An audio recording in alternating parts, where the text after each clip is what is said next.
Bismillahirrahmanirrahim. Assalamualaikum warahmatullahi wabarakatuh. Waalaikumsalam warahmatullahi wabarakatuh. Baik pemirsa TVNU dimanapun Anda berada, bagaimana kabarnya hari ini? Semoga semuanya sehat, kemudian bersemangat dalam segala aktivitasnya kembali. Nah pemirsa TVNU, hari ini kita berjumpa kembali dalam program Jaga Dakwah NU episode ke-19. Wah, ini luar biasa, kita berikan tepuk tangan mungkin yang di studio. Oke ya. Tidak terasa kita sudah sampai di episode ke-19 Jaga Dakwah yang dipersembahkan secara spesial istimewa oleh Lembaga Dakwah Nahdlatul Ulama, tentu bersama dengan TVNU. Nah pemirsa, hari ini kita akan membahas tema yang menarik ini menurut saya ya, yakni Da'iyah sebagai agent of change. Nah, ini kalau biasanya kita mendengar mahasiswa sebagai agent of change, nah ini Da'iyah. Da'iyah ini artinya pendakwah perempuan begitu ya. Nah kita berbicara Da'iyah, kita hari ini juga menghadirkan seorang Da'iyah. Nah ini hadir bersama kita di samping saya ada Bu Nyai Minyatul Ummah MA. Assalamualaikum Ibu. Waalaikumsalam warahmatullahi wabarakatuh. Gimana kabarnya hari ini, sehat? Alhamdulillah, baik-baik saja. Masya Allah, saya ini minder nih kalau di samping Bu Nyai. Mungkin sebelum kita melanjutkan, saya ingin memperkenalkan kepada pemirsa TVNU bahwa Bu Nyai Minyatul Ummah yang di samping saya pada hari ini, beliau merupakan pengurus Lembaga Dakwah PBNU. Selain itu juga sebagai Ketua Fordaf, Forum Da'iyah Fatayat, pengurus Pusat Fatayat NU. Sekarang di pengurus pusat berarti nggih, Bu. Kemudian beliau juga sebagai koordinator bidang dakwah PW Fatayat NU Jawa Barat. Wah, ini Jawa Barat, ini mana suaranya? Dan juga selain itu, wah ini beliau memang aktif ya sebagai guru dan juga penceramah di berbagai majelis taklim, juga sebagai pengajar di Pondok Pesantren Yayasan Perguruan Islam El Nur Al Kasyaf Yaping, Bekasi. Betul, Bu Nyai. Ini berarti udah digeluti profesi sebagai pengajar itu sejak kapan, Bu Nyai? 2001 sampai sekarang. Betul. Lebih dari 21 tahun. Betul. Wah, nih Masya Allah luar biasa. Nah Bu Nyai, hari ini kita mau ngobrol-ngobrolin tentang Da'iyah nih Bu Nyai ya. Sebenarnya kalau memaknai dakwah begitu ya, semua orang mungkin bisa mencari di internet apa itu makna dakwah dan sebagainya. Tapi bagi seorang Da'iyah yang mungkin jenengan juga sudah menggeluti profesi ini, menggeluti bidang dakwah ini berpuluh-puluh tahun, apa sih yang jenengan maknai sebagai makna dakwah itu sendiri? Baik, assalamualaikum warahmatullahi wabarakatuh. Bismillah, alhamdulillah, wassalatu wassalamu ala rasulillah Muhammad ibn Abdullah wa ala alihi wa sahbihi wa mawalah, amma ba'dah. Baulan yang saya hormati, juga seluruh pemirsa, saudara-saudara saya, sahabat-sahabat saya dimanapun Anda berada. Ya terima kasih atas waktu dan kesempatannya yang diberikan kepada saya ya. Jadi kalau kita bicara tentang dakwah, itu sebetulnya kita belajar dulu dari akar katanya ya. Dakwah itu kan dari kata da'a yad'u. Dakwah ya artinya mengajak atau menyeru, mengundang gitu. Mengajak atau menyeru apa? Menyeru umat manusia kepada kebaikan, kepada jalan kebenaran, mengajak mereka untuk meninggalkan jalan keburukan gitu. Tujuannya apa? Agar mendapatkan keselamatan baik di dunia maupun di akhirat. Jadi kalau kita bicara tentang dakwah ini, apalagi sebagai seorang muslim ya, ini sebetulnya tugas buat kita semua. Di dalam Al-Quran surat Ali Imran ayat 110, Allah Subhanahu wa taala menjelaskan ya, a'udzubillahi minasyaitonirrajim, bismillahirrahmanirrahim. Kuntum khaira ummatin ukhrijat linnas ta'muruna bil ma'ruf wa tanhauna 'anil munkar wa tu'minuna billah. Al-ayah ya. Jadi kata Allah, kalian itu sebaik-baik umat, di mana kalian itu harus bisa memerintahkan kepada kebaikan, kemudian mencegah dari kemungkaran, dan kalian juga beriman dan percaya kepada Allah. Jadi sebetulnya dakwah ini tugas kita semua gitu. Adapun ketika disebut da'i atau da'iyah, ini adalah kalau bicara bahasa Arabnya ya. Tadi kalau da'ayah itu kan fiilnya. Da'iyah adalah bentuk muannas atau feminin dari kata da'in, muzakkarnya atau laki-lakinya ya. Artinya orangnya atau isim fa'ilnya, pelaku daripada dakwah itu sendiri. Nah, orang yang mau melakukan dakwah juga dipuji oleh Allah, kata-katanya, apa yang disampaikannya itu sebagai sebaik-baik perkataan. Di dalam surat Fussilat ayat 33, Allah Subhanahu wa taala berfirman, A'udzubillahi minasyaitonirrajim, Bismillahirrahmanirrahim. Wa man ahsanu qawlan mimman da'a ilallahi wa 'amila shalihan wa qala innani minal muslimin, gitu ya. Jadi siapa sih orang yang lebih baik, paling baik perkataannya daripada orang yang mengajak kepada Allah, kepada jalan Allah, dan dia juga mau beramal soleh, dan dia berkata sesungguhnya aku termasuk orang-orang muslim. Jadi itulah dakwah.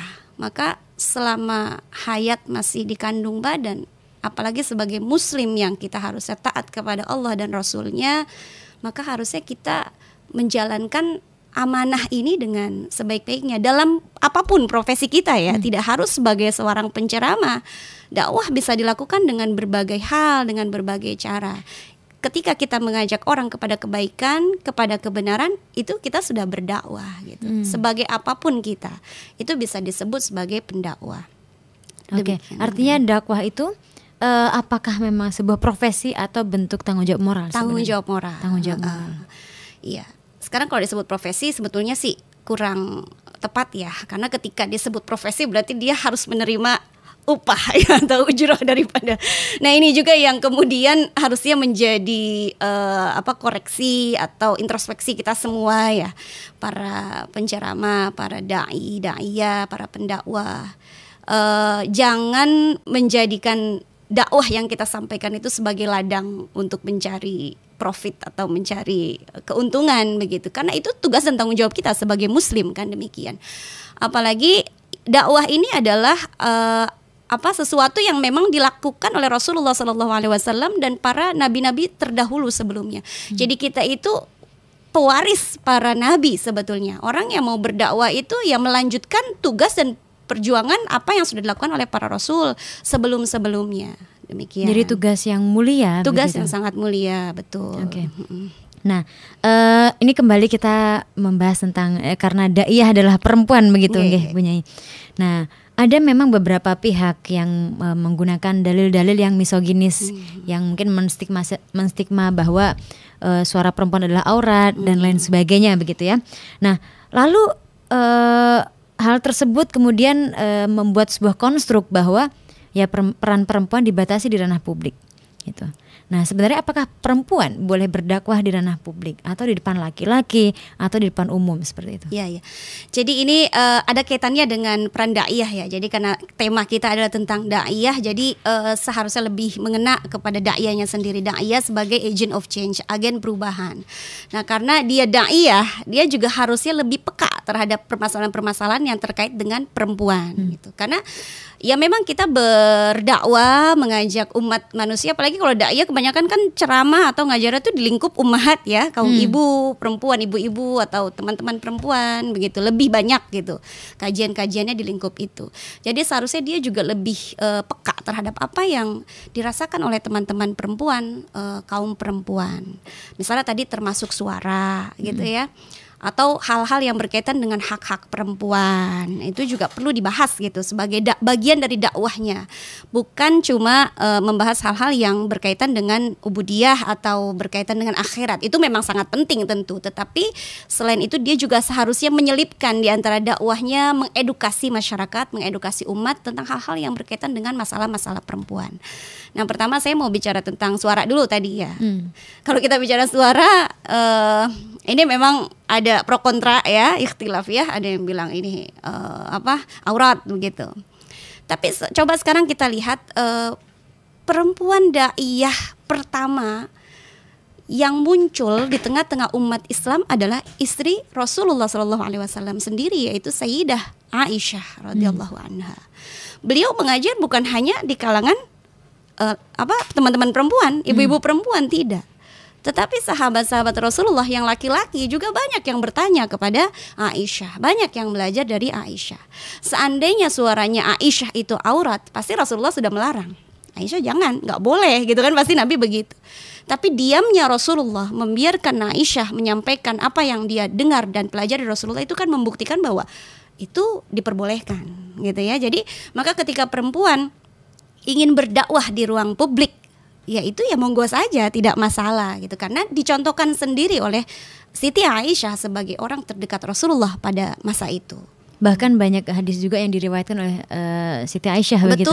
Betul itu ya. Maksud saya seperti itu. Jadi yang diriwayatkan Aisyah kan termasuk beliau kan termasuk perawi yang banyak sekali meriwayatkan hadis gitu. Jadi itu adalah bukti ya bahwa da'iyah atau berdakwah di ruang publik bagi seorang perempuan itu bukan masalah. Terus kalau kita mau bicara lagi tentang hak-hak perempuan, nah ini sebagai da'iyah yang harus menjadi agen perubahan adalah dia harus bisa memberi narasi alternatif ya. Itu tadi, misalkan tadi tentang itu ya kita tahu jawabannya seperti itu. Kemudian yang lain tentang hak-hak perempuan, misalnya bagaimana sih ketika perempuan mengalami masalah KDRT di dalam rumah tangga. Beberapa waktu lalu sempat kan ramai itu ya, ada ucapan seorang dai yang sempat memberikan statement bahwa kalau ada terjadi sesuatu di rumah, diem-diem aja karena itu aib suami misalnya. Nah, itu kan kasihan loh gitu.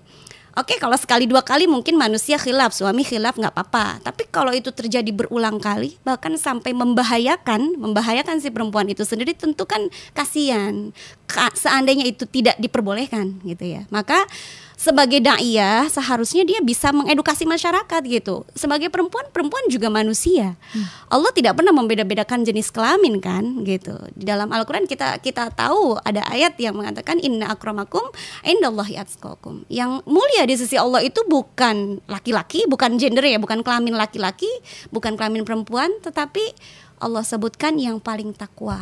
Bahkan di awal ayat tersebut Allah menyebut ya ayuhan nas inna khalaqnakum min dzakarin wa unsa, kan dua-duanya disebut nih, bukan cuma min dzakarin doang ya, tapi min dzakarin wa unsa. Banyak juga ayat-ayat yang menyebutkan dua-duanya, misalnya man amila sholihan min dzakarin au unsa ya falanuhyiyannahu wa huwa mu'min falanuhyiyannahu hayatan thayyibah. Jadi banyak ayat yang memang Allah rincikan di situ. Ada dzakar, ada unsa.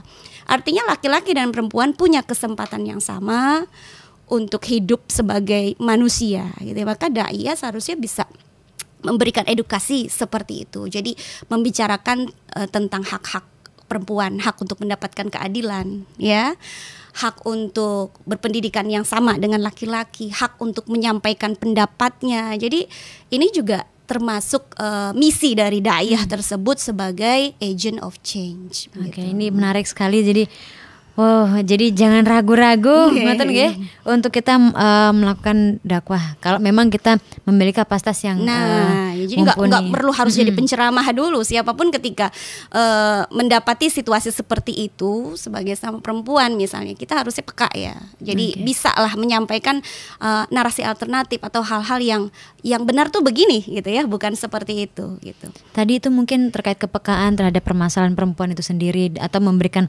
narasi alternatif. Sebenarnya kalau sudah diperbolehkan untuk perempuan menjadi daiyah di tengah-tengah masyarakat, apa urgensinya sekarang gitu ya?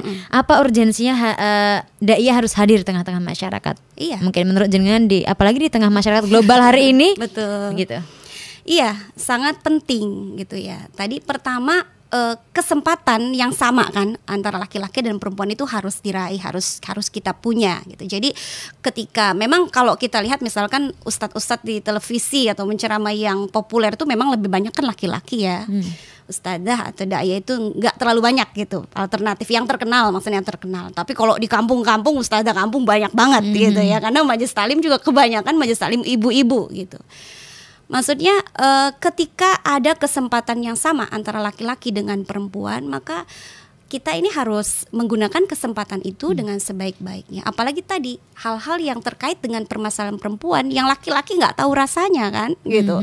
Laki-laki nggak tahu rasanya, perempuan yang merasakan tentang KDRT, misalnya tentang ketidakadilan, misalnya ya, atau tentang hak-hak reproduksi perempuan. Nah ini juga misalnya ya berkaitan dengan kawin di usia muda. Nah ini kan masih banyak nih di tengah-tengah masyarakat kita, khususnya di daerah-daerah mereka masih ada kalau buat anak laki-laki nggak apa-apa deh nanti gitu ya, kerja dulu. Tapi kalau perempuan mah nanti ujung-ujungnya kan juga jadi ibu ke dapur gitu. Jadi nggak usah berpendidikan tinggi, misalnya kawin aja. Akhirnya di usia di bawah umur mereka sudah dinikahkan. ini sangat penting peran daiyah di situ, karena daiyah tahu ya, maksudnya sebagai perempuan dia tahu bagaimana sih rasanya menikah di usia muda dengan kondisi fisik yang belum matang, misalnya rahim kita ya, karena kita kebetulan Fatayat NU itu kan bekerja sama juga dengan BKKBN ya, gitu. Jadi kita menyatukan gitu ya persepsi dan pandangan bahwa perempuan itu kalau menurut BKKBN matangnya itu ya untuk menikah tuh di usia minimal 21 tahun. Jadi perempuan 21, laki-laki 25 gitu. 21 25 keren kata BKKBN gitu. Jadi maksudnya ketika usia 21 itu perempuan satu dari segi pendidikan dia sudah selesai, ya kan? Sudah selesai. Kemudian yang kedua secara fisik ya dia sudah siap rahimnya untuk menerima janin ketika dia hamil setelah menikah. Kemudian yang ketiga mentalnya juga, karena masuk ke dunia perkawinan tidak sekedar nikah, akad, resepsi besar-besaran tidak kan, tapi setelah itu ada gerbang pintu kehidupan yang baru yang dia harus rasakan gitu. Bagaimana beradaptasi dengan suami, dengan orang-orang baru, kehidupan baru. Nah ini makanya di sini adalah penting untuk daiyah hadir di tengah-tengah masyarakat, memberikan edukasi ya. Ketika anak-anak perempuan di bawah umur mereka dinikahkan, mereka tidak siap menghadapi berbagai problematika rumah tangga, ujung-ujungnya kan perceraian yang terjadi. Yang rugi siapa? Bukan hanya mereka berdua suami istri, tetapi anak-anak ketika dia sudah punya anak dan lain-lain. Jadi ini sangat penting daiyah untuk hadir di tengah-tengah masyarakat. Oke. Baik, ini menarik sekali nih pemirsa. Wah, pembahasan kita hari ini tentang daiyah ya, pentingnya daiyah hadir di tengah-tengah masyarakat. Ini masih banyak ini sebenarnya. Jadi ini memantik saya untuk bertanya lagi nih punya. Nah, kalau memang daiyah sudah mulai banyak, apalagi mungkin tadi seperti di daerah-daerah, begitu di desa saya pun pernah merasakan begitu banyak majelis taklim dan itu penceramahnya juga ibu-ibu misalnya muslimat, fatayat begitu. Betul. Nah, sebenarnya bagaimana sih seharusnya misalnya akhlaknya seorang daiyah? Ya, baik, kita sekarang kembali ke daiyahnya sendiri ya. Jadi tadi berdakwah itu adalah tugas kita semua. Tetapi apakah dakwah yang kita sampaikan itu bisa mengena di masyarakat atau bisa tercapai tujuan daripada dakwah? Tujuan daripada dakwah itu kan tadi apa? Untuk mendapatkan keselamatan di dunia dan akhirat. Dan tujuannya yang lain adalah adanya ide-ide progresivitas. Maksudnya adalah adanya perubahan gitu dari masyarakat atau umat yang tadinya belum paham menjadi paham, yang tadinya kurang baik atau buruk gak perilakunya, dia berubah menjadi baik, bahkan menjadi lebih baik lagi. Ini kan harusnya itu sebagai indikator bahwa dakwah yang kita lakukan itu sukses di tengah-tengah masyarakat. Tapi kenapa ya gitu, misalnya banyak nih majelis-majelis dilaksanakan di mana-mana, terus kemudian masyarakatnya masih begitu-begitu aja misalnya gitu ya. Mereka datang hanya sekedar mendengar aja ya, mendengar habis itu pulang ya udah begitu. Tetapi walaupun ada juga ya penceramah atau daiyah yang mampu memberikan menjadi influencer ya di tengah-tengah masyarakat, jadi orang tuh betul-betul terhanyut dan terbawa dengan apa yang disampaikan, itu pun ada pastinya. Tetapi banyak juga yang belum sukses dakwahnya. Maka dari situ dia perlu memperbaiki dulu pribadinya tentunya.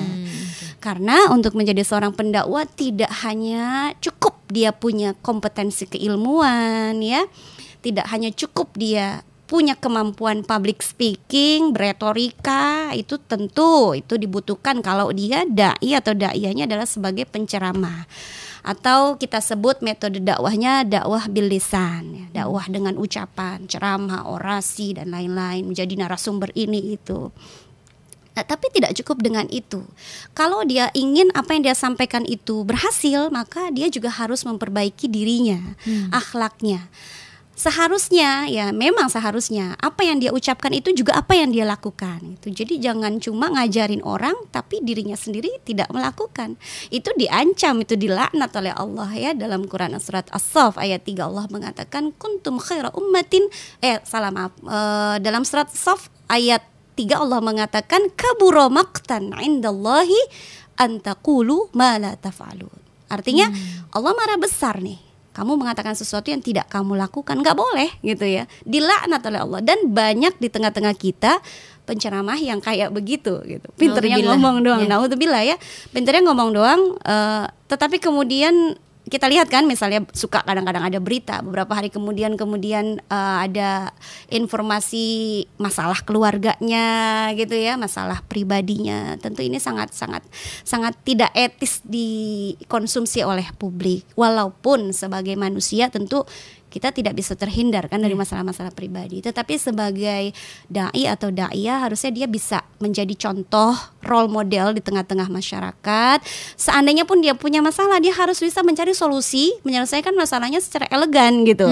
Jangan di depan publik, kemudian apalagi di media sosial misalkan saling balas-balasan komentar satu sama lain, memposting segala sesuatu yang berkaitan dengan pribadinya. Ini kan tentu sangat tidak elok sekali dilihat oleh masyarakat. Jadi itu perlu diperhatikan oleh kita semua. Oke, baik. Ini terima kasih nih Bu Nyai sudah sangat mencerahkan ya. Jadi memang dimulai dari diri sendiri begitu pemirsa, akan lebih baik karena akan memberikan teladan kepada masyarakat. Ya, harus menjadi teladan, role model ya di tengah-tengah masyarakat. Oke. Nah, ini selanjutnya ini mungkin di sini ada pemirsa TVNU dan juga mungkin yang punya cita-cita begitu ingin menjadi seorang daiyah atau ingin putrinya nanti menjadi seorang daiyah.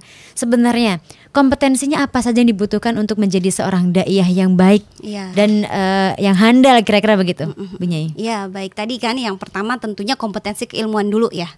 Kalau dia dainya tadi kan sebagai penceramah ya, maka ilmu agamanya, karena yang dia ajarin adalah masalah agama, dia harus benar, kompetennya benar-benar baik gitu ya, jangan cuma asal-asalan gitu. Sebab kadang-kadang kan ada yang dia belajarnya tidak dengan guru ya. Nah ini banyak nih gitu ya, banyak bermunculan orang tiba-tiba ahli profesi gitu ya. Untuk mengajak kebaikan kalau bukan kapasitasnya seharusnya dia belajar dulu gitu. Jangan tiba-tiba muncul sebagai penceramah, sebagai dai atau daiyah. Kompetensi ilmu agama yang harus mumpuni. Kemudian yang kedua tadi kemampuan public speaking yang baik ya, karena banyak juga orang nih yang dia sebetulnya yang dia ingin sampaikan materinya sangat baik, tetapi karena public speakingnya kurang baik, akhirnya orang kan nggak ngerti nih yang disampaikan. Betul. Gitu. Nah dia juga harus melakukan pendekatan-pendekatan yang tepat ya. Misalnya ketika dia masuk ke dalam satu komunitas dengan komunitas lain, satu wilayah dengan wilayah lain, dia harus melihat di sana kebudayaannya seperti apa. Nah itu ya. Jadi dia harus melihat melalui pendekatan kebudayaan. Kemudian pendekatan psikologis ya. Mad'u atau mustami atau orang yang dia ajak berdakwah itu dia harus tahu seperti apa orangnya. Apakah mereka orang yang gampang gitu ya menerima atau sulit. Dia harus beradaptasi dengan itu semua. Terus yang terakhir adalah ditambah dengan tadi memperbaiki dirinya dulu. Jadi diniatkan dakwah itu jangan jadi sumber penghasilan ya. Walaupun seandainya pun itu ada gitu, itu mah bonus ya. Bonus minallahi ta'ala gitu. Tapi jangan tujuannya untuk itu. Kalau sudah seperti itu niatnya pasti jadi salah. Ujung-ujungnya pasti jadi bukan barokah ya. Jadi malah menjadi malapetaka. Na'udzubillah min dzalik. Jadi niatkan semuanya lillahi ta'ala. Kemudian terus ditingkatkan kemampuan dirinya, kemampuan kompetensi keilmuan, kemampuan public speakingnya, kemampuan membaca situasi di masyarakat, apa yang mereka butuhkan, apa sih cara gimana sih kita mengajak mereka ini supaya berubah gitu. Tidak dengan tiba-tiba masuk ke masyarakat yang di situ banyak komunitas yang non muslim. Kita bilang antum kafir lah. Bagaimana orang mau menerima dakwah kita, ya kan? Jadi kita harus bisa membaca situasi dan jangan sembarangan memaksakan ya. Memang tidak boleh. Dakwah itu ya sekedar mengajak, bukan memaksa. Mengajak saja, itu tugas kita, sudah selesai. Ketika mereka bisa menerima apa yang kita ajak, alhamdulillah. Kalau mereka tidak bisa menerima, kita tidak boleh memaksa. Karena Allah katakan la ikraha fiddin, tidak ada paksaan di dalam agama gitu. Jadi termasuk satu lagi, dia harus memiliki sifat inklusif ya. Harus inklusif, nggak boleh eksklusif. Memaksakan pandangannya, memaksakan ideologinya, memaksakan kehendaknya kepada masyarakat atau umat, itu tidak boleh. Harus berpikiran terbuka, menghargai perbedaan ya, toleran begitu. Toleran ya betul. Kan konsep tawasud itu harus kita terapkan. Oke. Ini menarik nih Bu Nyai. Saya beralih ke pertanyaan yang tadi akhirnya saya ingin tanyakan nih kemudian ya. Kan gaya setiap dai itu berbeda-beda begitu ya. Ada yang mungkin gayanya dengan agak keras begitu ya, atau seperti gayanya kayak orang marah-marah gitu ya. Ada juga yang gayanya itu lembut, santun. Ada juga gayanya yang banyak guyonnya gitu ya, atau banyak leluconnya gitu.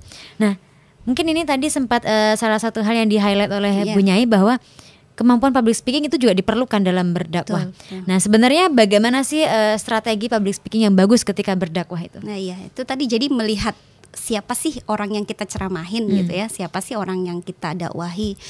Kalau kita berdakwah di komunitas kampus atau pendidikan, tentu nggak tertarik mereka ketika ceramah kita isinya adalah guyonan doang kan gitu ya. Betul, betul. Jadi melihat beradaptasi ketika di masyarakat awam. Nah, ini mereka senangnya biasanya yang modelnya seperti itu. Kalau kita bicara ilmiah serius nggak laku biasanya penceramah gitu. Jadi kita membaca situasi, kita berdakwah kepada siapa? Apakah kepada ibu-ibu yang usianya sudah lanjut usia? Ya kan banyak nih kalau majelis taklim yang isinya ada orang-orang sepuh kebanyakan ya. Jadi bahasanya pun kita harus sesuaikan kan gitu. Yang bisa dinalar oleh mereka itu seperti apa? Atau kita berdakwah di kalangan remaja, anak-anak sekarang apalagi nih anak-anak milenial ya kan.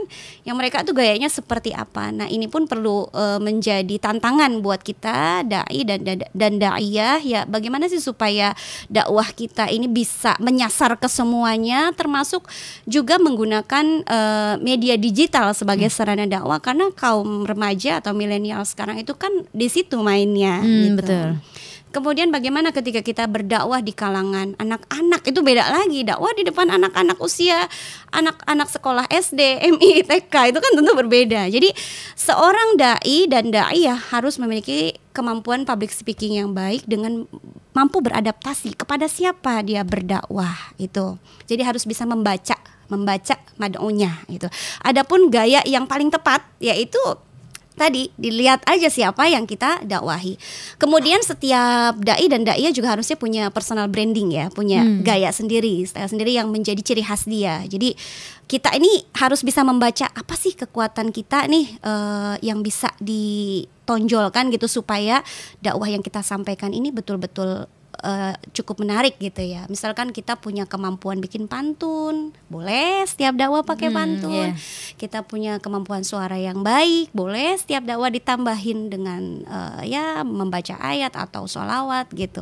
Atau kita punya kemampuan yang lain-lain, bercerita apa itu terserah. Setiap orang harusnya supaya sukses dan apa ya, tadi boleh katakanlah orang tertarik gitu ya untuk didakwahi oleh si daiyah ini, maka dia harus bisa membaca, meneliti gitu ya di dalam dirinya ini potensi terkuat apa yang dia punya. Jadi harus punya daya tarik dan influence yang memiliki karakter yang khusus begitu ya. Ya betul. Jadi tadi selain melihat konteks siapa audiensnya, juga harus memiliki personal branding yang kuat. Mau kayak apa nih? Misalnya ciri khasnya panggilannya jamaah. Nah, itu misalnya kan. Itu kan ada ustadz yang dipanggil jamaah, ada yang ustadz pantun misalnya kan itu. Kita kenal banyak sekali ustadz dengan gaya-gaya mereka yang khas ya. Kita juga bisa belajar tuh. Kita kira-kira kemampuan kita di mana ya gitu. Jadi ini pemirsa nih tips yang penting ini untuk dicatat ya, kalau nanti mungkin ingin ini saya sebenarnya udah punya keilmuan keagamaan yang cukup tapi ingin lebih bermanfaat niatnya begitu ya Bu Nyai ya. Lebih bermanfaat untuk banyak orang ya, ini mungkin lewat majelis taklim atau lewat sosial media. Betul. Nah, iya, karena dakwah itu tadi saya baru sebutkan cuma satu ya, dakwah dakwah bil lisan, dakwah dengan ucapan saja. Tapi sebetulnya dakwah tidak hanya dengan berceramah saja, bisa juga bil qalam atau bil kitabah ya, dakwah dengan tulisan. Tadi kita pinter nih bikin tulisan di blog-blog gitu ya, bikin blog atau di media-media cetak misalnya, atau kita bisa bikin buku. Itu bisa kita lakukan sebagai sarana dakwah kita. Kemudian yang selanjutnya adalah dakwah bil hal, dakwah dengan perilaku kita nih. Itu. Jadi ada juga orang yang nggak perlu ceramah tapi apa yang dia lakukan itu ditiru oleh orang banyak ya, dan itu ternyata berhasil. Seperti kita mengajarkan anak-anak kita kan nih, diceramahin anak-anak nggak mempan kalau orang tuanya tidak memberikan keteladanan tentang ajaran yang dia berikan ke anak-anak. Misalnya anak disuruh sholat tapi orang tuanya nggak sholat, gimana anaknya mau sholat?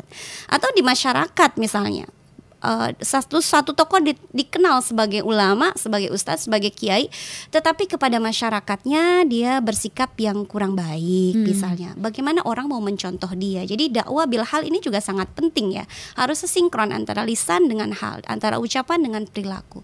Kemudian dakwah juga bisa dilakukan bil harokah dengan gerakan sosial. Misalkan pada saat ini kita sedang mendapati saudara-saudara kita di Cianjur sedang mengalami musibah gempa bumi, dengan kita mau mengajak masyarakat, ayo kita bantu mereka, itu juga dakwah sebetulnya. Itu membantu mereka yang terkena musibah.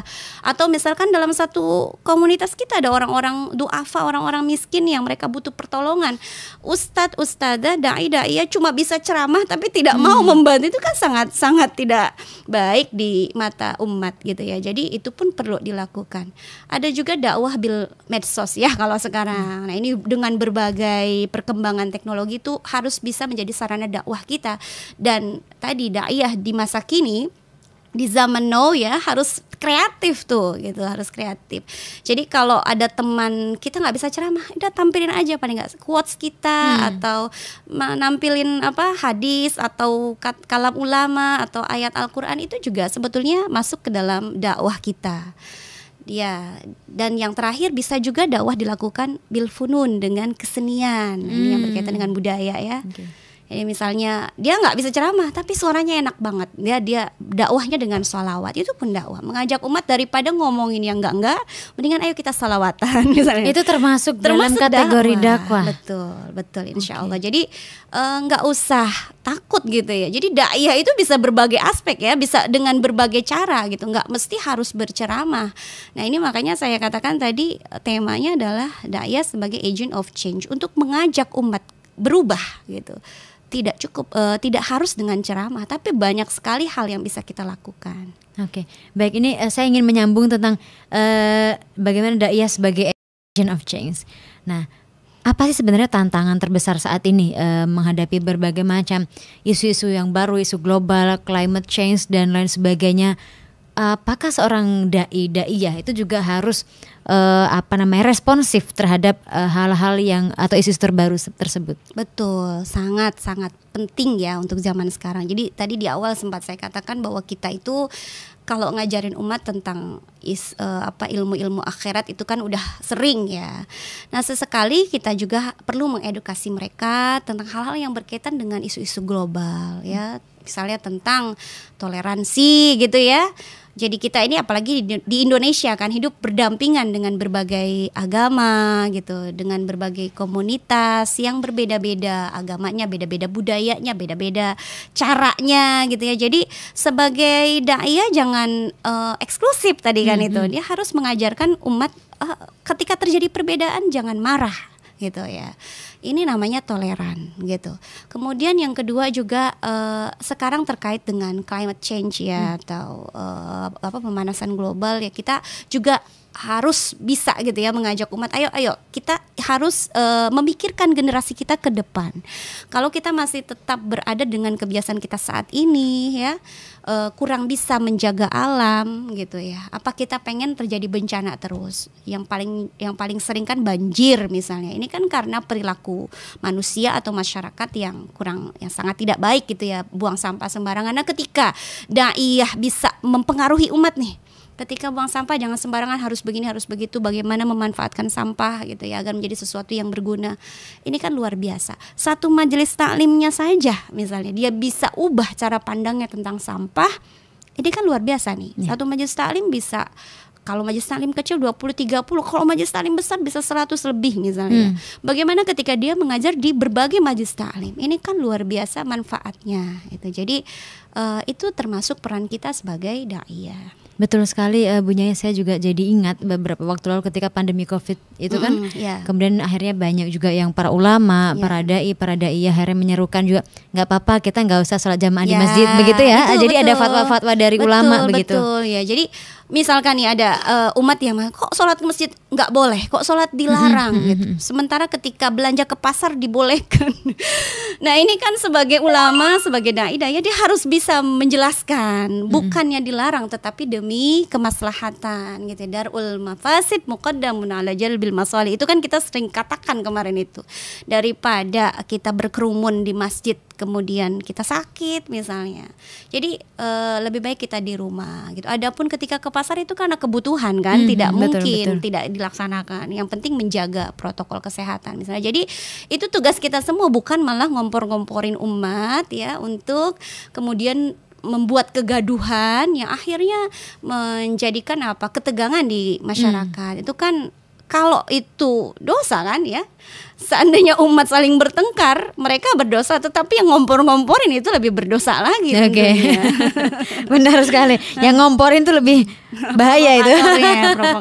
Provokatornya. Dai itu kan ucapannya didengar gitu. Kalau misalkan orang biasa yang ngomong mungkin masyarakat atau umat nggak terlalu ini ya, tetapi ketika dai atau daiyahnya yang bicara pasti mereka mau ikut kan, seperti itu. Maka jangan sampai jadi provokator atau justru jadi otak di balik kericuhan yang terjadi di masyarakat. Harusnya selalu menyejukkan, mendamaikan, demikian. Bahkan kadang masyarakat lebih mendengarkan apa kata pemimpin agama begitu ya, daripada mohon maaf pemimpin gitu kan yang lain gitu. Iya, betul sekali. Baik, mungkin ini terakhir ini Ibunya ya. Mungkin ada 2 pertanyaan terakhir ini sebenarnya. Ini mungkin bisa dijelaskan secara singkat. Sebenarnya apa sih syarat-syarat tertentu begitu yang ditetapkan sehingga seseorang pantas disebut sebagai seorang daiyah? Syarat-syarat tertentu tadi mungkin juga sempat ya disebut di atas, bahwa yang pertama dia harus punya kompetensi keilmuan yang tepat. Oke. Mungkin lebih kepada pelabelan nih. Oh ini kita pantas sebut beliau sebagai daiyah gitu. Pelabelannya. Iya. Walaupun dakwah bisa dilakukan dengan berbagai cara, cuma memang ketika label daiyah itu lebih melekat kepada penceramah biasanya. Betul. Jadi Jadi ya mereka yang aktif mengajak masyarakat kepada kebaikan, kepada kebenaran, wabil khusus kepada ajaran Islam dan syariat yang baik dan benar. Kemudian dengan cara-cara yang santun ya, bil hikmah wal mau'izatil hasanah gitu ya. Jadi mengajarkannya tuh dengan penuh hikmah, kemudian nasihat yang baik. Kemudian ketika terjadi perdebatan atau perbedaan pandangan, maka kata Allah kan wajadilhum billati hiya ahsan. Diskusilah, berdebatlah dengan cara yang terbaik. Itu sebetulnya yang lebih tepat untuk kita katakan, oh ini yang lebih pantas disebut daiyah. Dan juga tadi bukan cuma sekedar pintar berceramah, tetapi dia juga harusnya lebih memperhatikan dirinya sendiri gitu. Jangan cuma mengajarkan kesalehan kepada umat, tapi dia juga harus mengintrospeksi dan terus mengevaluasi dirinya sendiri, agar justru jangan sampai dia mengajarkan sesuatu yang dia tidak lakukan. Kan tadi dilaknat oleh Allah di dalam Al-Quran, Allah marah besar kalau orang hanya pintar ceramah, pintar ngomong, tapi dia sendiri tidak melakukan apa yang diajarkan kepada orang lain. Jadi harusnya nilai-nilai itu betul-betul menjadi satu ya di dalam diri seorang daiyah. Kadang-kadang ketika seseorang sudah sampai kepada kan nih kita melihat nih ketika ada penceramah yang terkenal atau apa, pasti masyarakat menghormati kan ya. Menghormati, duduknya aja berbeda. Kalau yang lain terlambatnya di belakang, tapi kalau daiyah, ustazah gitu ya, pasti disuruh ke depan ya kan, roboh semua jamaah. Orang cium tangan, pulang dapat banyak sekali barokah. Dia merasa ada satu kehormatan, tersanjung, kemuliaan dari umat. Kadang-kadang sebagai manusia kita suka terlena gitu ya. Jadi merasa hebat, merasa pintar, merasa mulia. Nah, tidak boleh seorang daiyah seperti itu tentunya, karena bagaimanapun namanya manusia tidak luput dari salah dan dosa. Dan di sisi Allah yang paling mulia, yang menilai kita kan yang paling mulia itu siapa? Cuma Allah. Bisa jadi ada orang biasa yang dia bukan siapa-siapa, dia tidak pintar ceramah, tetapi lebih mulia nilainya di sisi Allah daripada si dai atau daiyah ini gitu. Jadi tadi dia harus bisa menyatukan semua kompetensi tersebut, baik kompetensi keilmuan, kompetensi ceramahnya ya, juga termasuk memperbaiki dirinya sendiri dari waktu ke waktu dan setiap saat. Bahkan dia harusnya mendapatkan tanggung jawab yang lebih berat ya di sisi Allah. Betul. Dan itu terkadang memang mengevaluasi, melihat kepada diri sendiri itu yang lebih berat daripada kita menceramahi orang lain. Betul. Begitu enggak?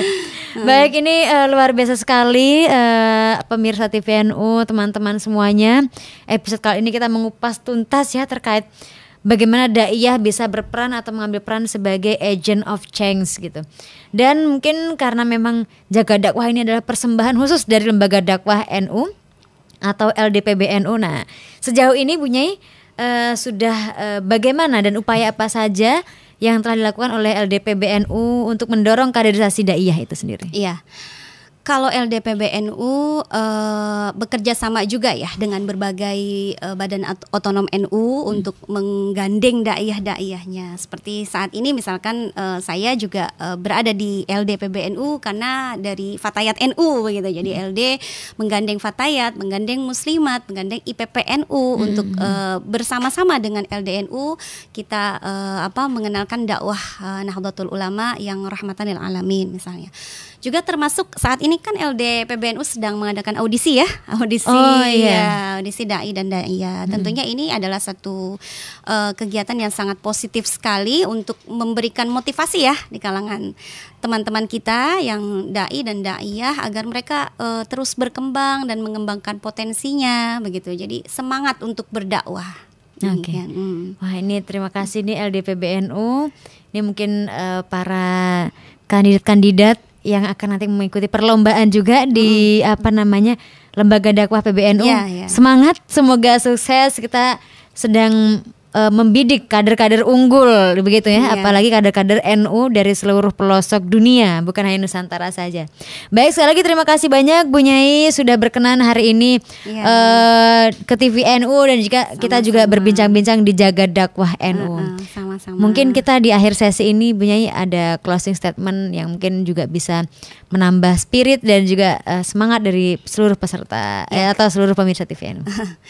Ya, tadi ya tentang dakwah itu memang menjadi tugas kita semua, tanggung jawab kita sebagai umat Islam, di mana Allah katakan sebagai khairu ummah ya, sebaik-baik umat gitu. Jadi dakwah itu tugas siapa saja. Sebagai penceramah kita berdakwah lewat ceramah, sebagai guru dakwahnya melalui profesi dia sebagai guru, sebagai MC misalnya Mbak Ulan pun juga sama ya, dakwahnya dengan profesi Mbak Ulan sebagai MC, atau sebagai dokter, sebagai polisi, sebagai apapun, sebagai pedagang, kita bisa melakukan dakwah dengan profesi kita apapun, karena dakwah itu tidak cukup dilakukan dengan cara berceramah atau bil lisan saja. Ada banyak sekali cara yang bisa kita lakukan untuk menjalankan tugas kita sebagai hamba Allah, yaitu berdakwah begitu. Jadi dan sebagai daiyah yang sesuai tema kita ya, harus menjadi agent of change itu, maka para daiyah ini mestinya juga lebih memperhatikan ya hal-hal yang dibutuhkan oleh umat, khususnya umat perempuan gitu. Jadi setiap kali dia menyampaikan dakwanya itu mestinya tidak hanya hal-hal yang berhubungan dengan urusan akhirat, tetapi juga hal-hal yang dibutuhkan oleh umat perempuan. Nah, ini saya ingin sampaikan ada satu sholawat ini ya dari Kang Fakih Abdul Qadir ya. Barangkali teman-teman juga sudah banyak yang tahu, yaitu sholawat musawah ya. Sudah tahu Mbak Wulan? Saya belum tahu. Belum. Ini bisa kita sampaikan sebagai salah satu cara dakwah kita kepada umat, khususnya ibu-ibu majelis taklim ini, mereka ini kan senang kalau diajak salawat ya. Boleh saya sampaikan ya? Monggo ini dengan senang hati malah kita. Ya, jadi bunyinya huwa khalaqahuma min nafsin wahidah fabatha minhuma rijalan wa nisa innahu lan na'ish hayatan tayyibah illa bijuhdina rijalan wa nisa innahu lan nashhad hayatan adilah illa bi'adlina rijalan wa nisa salli wa sallim daiman ala ahmada salli wa sallim daiman من على أحمدا والآل والأصحاب من قد وحدا والآل والأصحاب من قد وحدا اللهم صل وسلم وبارك عليه. Allahumma sholli alaihi. Masya Allah, ini diakhiri dengan sholawat. Wah, beda memang kalau yang hadir tuh dai ya. Wah, terima kasih banyak Bu Nyai hari ini sudah meluangkan waktunya hadir langsung, dan juga terima kasih kepada seluruh pemirsa setia TVNU yang terus mengikuti seluruh program Jaga Dakwah NU yang dipersembahkan oleh Lembaga Dakwah Pengurus Besar Nahdlatul Ulama bersama dengan Televisi Nahdlatul Ulama. Baik, tentu pemirsa jangan kemana-mana. Nanti kita akan bertemu lagi minggu depan dalam program Jaga Dakwah NU episode ke-20. Saya Wulan Sari, mohon pamit undur diri. Terima kasih. Wallahul muwaffiq ila aqwamit thoriq. Wassalamualaikum warahmatullahi wabarakatuh. Waalaikumsalam.